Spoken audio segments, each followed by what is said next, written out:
warahmatullahi wabarakatuh. Alhamdulillahirrabbilalamin. Asyhadu alla ilaha illallah wa asyhadu anna muhammadar rasulullah. Allahumma sholli ala sayyidina Muhammad wa ala alihi wa ashabihi ajmain, amma ba'du. Halo anak-anak, apa kabar semuanya? Ketemu lagi dengan Ibu di sini yang akan memberikan satu materi untuk kalian. Materi apa yaitu? Materi ilmu sosial. Siapa yang gak suka sama ilmu sosial? Wah, harus hati-hati ya, karena kalian hidup bermasyarakat di dunia ini. Pada kesempatan kali ini, Ibu akan menyampaikan satu materi IPS, yaitu materi ekonomi tentang kelangkaan dan kebutuhan. Dengan KD menganalisis konsep interaksi antara manusia dengan ruang sehingga menghasilkan berbagai kegiatan ekonomi seperti produksi, distribusi, konsumsi, penawaran, permintaan, dan interaksi antar ruang untuk keberlangsungan hidup ekonomi, sosial, dan budaya Indonesia. Tujuannya agar kalian dapat memahami konsep kelangkaan dan bisa mengklasifikasikan jenis-jenis kebutuhan. Untuk mengawali pembelajaran kita hari ini, mari kita sama-sama membaca basmalah. Bismillahirrahmanirrahim. Sudah siap untuk belajar? Sudah siap ya? Wah, Ibu punya satu berita. Kita lihat bareng-bareng yuk beritanya.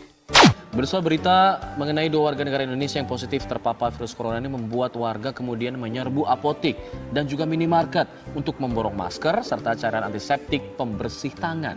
Kelangkaan masker dan cairan antiseptik pun melanda sejumlah tempat di tanah air. Di Sampit, Kalimantan Tengah, permintaan masker dan cairan antiseptik langsung melonjak. Bahkan saat ini kedua barang tersebut sudah langka alias tidak ada di pasaran, baik di apotik maupun pasar swalayan. Warga yang berbondong-bondong datang ke apotik dan minimarket kecewa lantaran masker dan cairan antiseptik kosong alias habis terjual. Pihak apotik di Sampit sudah beberapa kali mencoba memesan kepada distributor atau bahkan pabrik masker dan cairan antiseptik tersebut, namun pihak distributor menyatakan mereka juga kehabisan stok.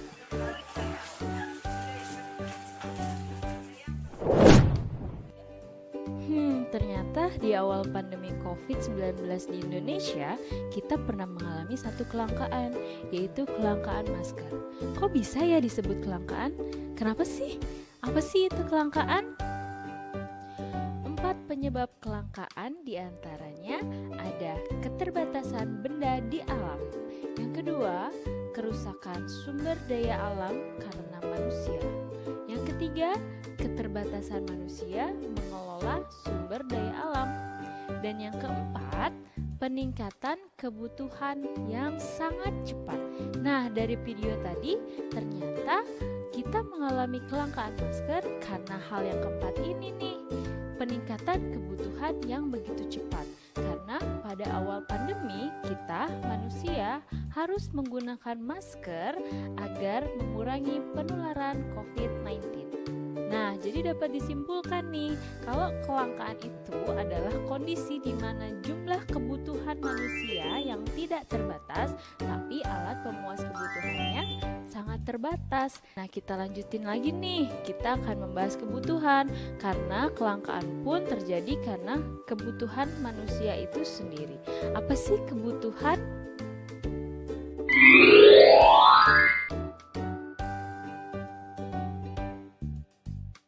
Kebutuhan adalah sesuatu yang harus dipenuhi agar manusia dapat melanjutkan hidupnya. Seperti yang sudah dijelaskan dalam Al-Quran. Bismillahirrahmanirrahim. Wa kulu washrobu wa la tusrifu innahu la yuhibbul musrifin. Makan dan minumlah kamu dan janganlah berlebih-lebihan. Sesungguhnya Allah tidak menyukai orang-orang yang berlebih-lebihan.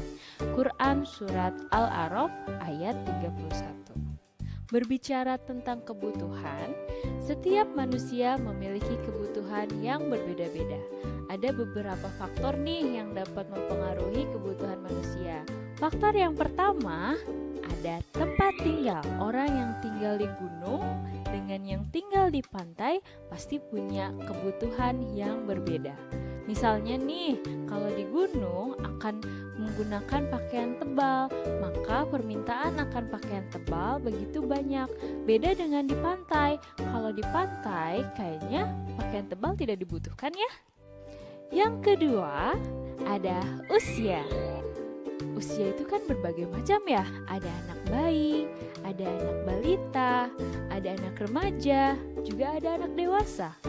Nah, keempat orang ini pasti akan memiliki kebutuhan yang berbeda-beda. Contoh, untuk anak bayi pasti akan membutuhkan popok. Kamu yang sudah SMP nggak butuh popok kan? Nah, kalau yang sudah dewasa mungkin akan lebih membutuhkan pakaian yang berbagai macam jenisnya. Yang ketiga, ada pendidikan.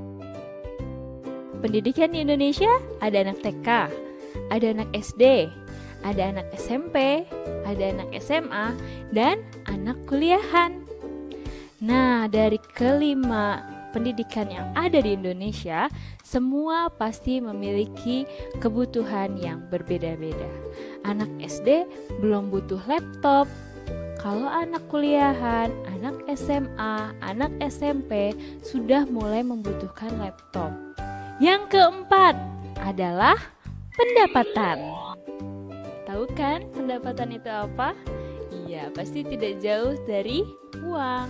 Nah, setiap orang juga pasti punya uang yang berbeda-beda, dan orang yang berbeda-beda pendapatannya inilah akan mempengaruhi kebutuhannya juga.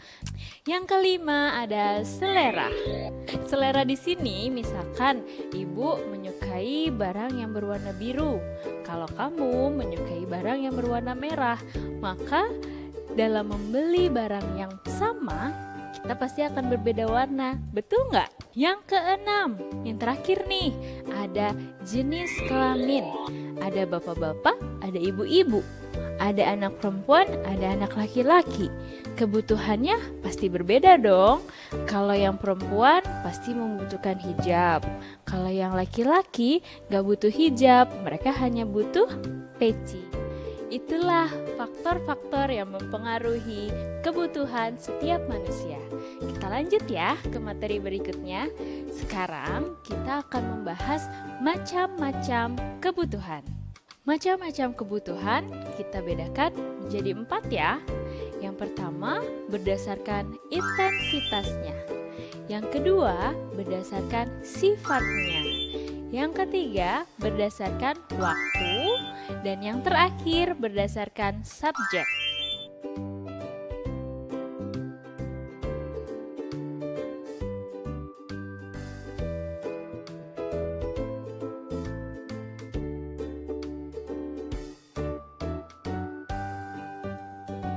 Nah, itu tadi materi yang Ibu sebutkan dan Ibu sampaikan tentang kebutuhan. Kalian harus sudah bisa ya memilah dan memilih mana kebutuhan dan mana keinginan. Jangan sampai kalian mengikuti sifat mubazir seperti yang ada di surat Al-Isra ayat 26 sampai 27. Kita baca yuk bersama-sama. Bismillahirrahmanirrahim.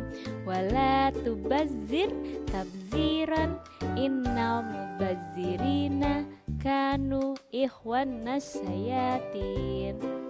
Dan janganlah kamu menghambur-hamburkan hartamu secara boros. Sesungguhnya pemboros-pemboros itu adalah saudara-saudara syaitan. Segitu dulu ya materi yang Ibu sampaikan mengenai kebutuhan dan kelangkaan. Semoga bermanfaat untuk kamu semua yang ada di rumah dan juga untuk Ibu. Kita sama-sama akhiri yuk pembelajaran kali ini dengan membaca hamdalah dan doa. Alhamdulillahirabbil alamin. Subhanakallahumma wa bihamdika asyhadu alla ilaha illa anta astaghfiruka wa atubu ilaik. Amin. Jangan lupa tetap jaga kesehatan ya. Tetap pakai masker, cuci tangan, dan jaga jarak. Wassalamualaikum warahmatullahi wabarakatuh.